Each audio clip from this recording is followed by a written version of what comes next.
नमस्कार, मैं प्रत्युष शर्मा और आप देख रहे हैं CTV7 न्यूज़। शुरू करते हैं खबरों का सिलसिला।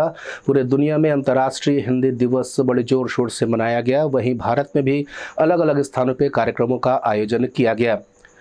गृह मंत्री अमित शाह ने भी लोगों को संबोधित किया और कहा कि हिंदी को अपनाकर वो आत्मनिर्भर हो सकते हैं। प्रधानमंत्री जी के नेतृत्व में पूरा देश आजादी का अमृत महोत्सव मना रहा है। प्रधानमंत्री जी ने लाल किले की प्राचीर से आजादी के अमृत महोत्सव के जो प्रमुख लक्ष्य है, उसमें से एक लक्ष्य आत्मनिर्भर भारत का भी रखा है। मैं आज मन से पूरे देश के नागरिकों को कहना चाहता हूं कि आत्मनिर्भर शब्द सिर्फ उत्पादन के लिए नहीं है, वाणिज्यिक व्यवस्थाओं के लिए नहीं है। आत्मनिर्भर भाषाओं के बारे में भी हमने होना है, तभी जाकर आत्मनिर्भर भारत की कल्पना संभव है।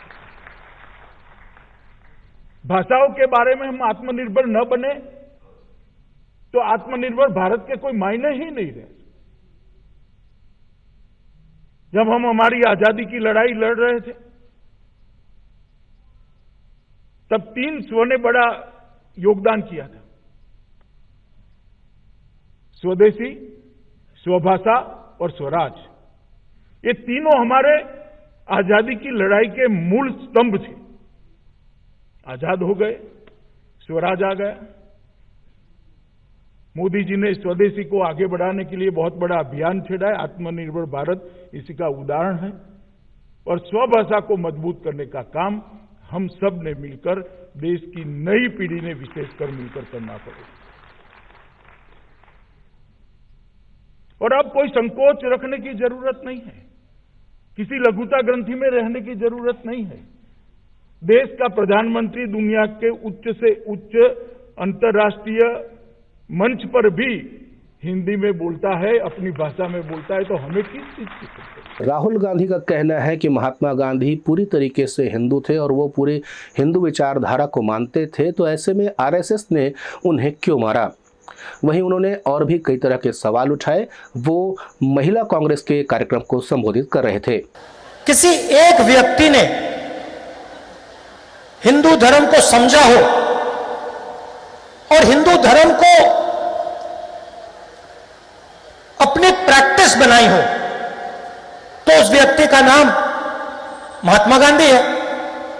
इसको हम भी मानते हैं और इसको RSS के लोग भी मानते हैं, बीजेपी के लोग भी मानते हैं। तो अगर महात्मा गांधी ने हिंदू धर्म को समझा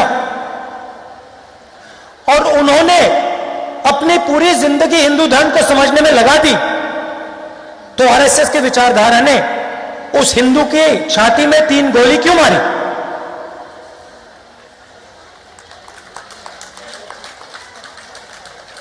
जिसको पूरी दुनिया एक उदाहरण मानती है। मंडेला से लेकर मार्टिन लूथर किंग कहते हैं, हां, महात्मा गांधी एक उदाहरण थे और महात्मा गांधी ने अहिंसा को सबसे अच्छे तरीके से समझा और सिखाया। और अहिंसा हिंदू धर्म का फाउंडेशन है। तो फिर RSS की विचारधारा, सावरकर की विचारधारा, गोडसे ने उस व्यक्ति के छाती के अंदर 3 गोली क्यों मारी? यह बहुत गहरा सवाल है। कॉन्ट्रडिक्शन, इसके बारे में आपको सोचना चाहिए। दूसरी बात, इधर छत्तीसगढ़ के मुख्यमंत्री भूपेश बघेल ने अपने निवास पर गणपति का स्थापना की है। वहां वे नियमित पूजा भी करते हैं और उनका पूजा करते हुए एक वीडियो वायरल हो रहा है।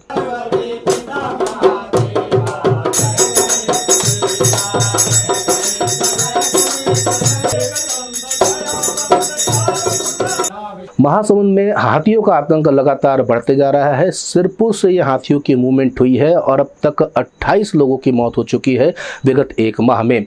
महासमुंद के हमारे संवाददाता दीपक यादव का कहना है कि वन विभाग इस पर मुस्तैदी से काम कर रहा है। हाथी सिरपुर क्षेत्र से महासमुंद क्षेत्र की तरफ बढ़ा। महासमुंद सर्किल है हमारा, उसमें गौरखेड़ा करके एक गांव है। उसमें हाथी गांव से लगभग 200 मीटर बाहर एकल हाथी है, ME1 के नाम से उसको जानते हैं हम लोग। लगभग 17 से 18 या 20 साल के आसपास का है और 3 लोग बाइक से थे। उसमें सबसे पीछे जो बैठे थे राजकुमार विश्वकर्मा 55 वर्ष के थे।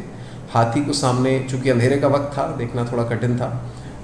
हाथी जब सामने महसूस हुआ कि सामने है तो फिर बाकी 2 लोग तो बच गए, लेकिन जो तीसरे राजकुमार विश्वकर्मा थे वो चलती बाइक से थोड़ा गिर गए और गिरने के बाद उठ के संभल के भागना कठिन हो पाया, वो नहीं मैनेज कर पाए और उसी में हाथी की चपेट में आए और वहीं पे उनकी तत्काल मृत्यु हुई।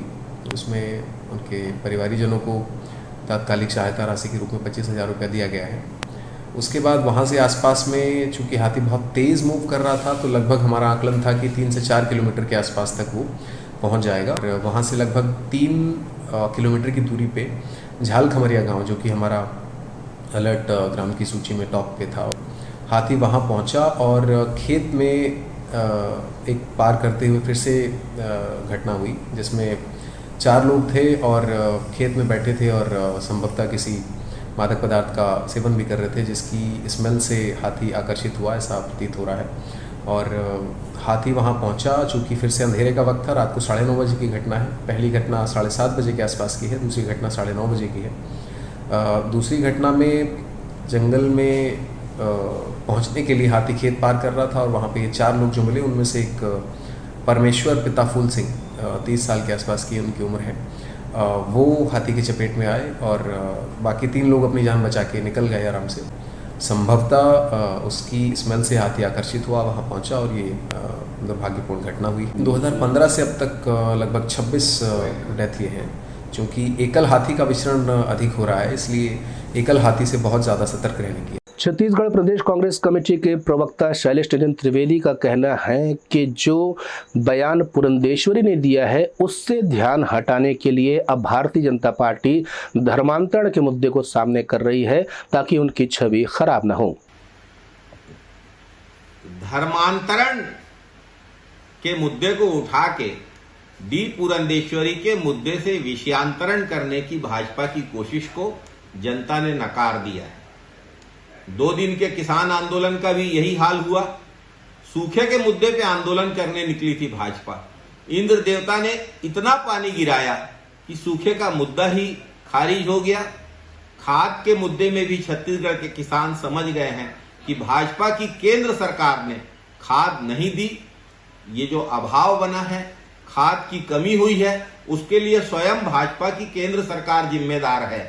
ऐसी स्थिति में भाजपा का आंदोलन सिर्फ और सिर्फ दोहरा चरित्र है भाजपा की राजनीति का। समूचे भारतवर्ष में अभियंता दिवस यानी इंजीनियर्स डे मनाया जा रहा है। 161वीं जयंती के मौके पर यह आयोजन किया जा रहा है।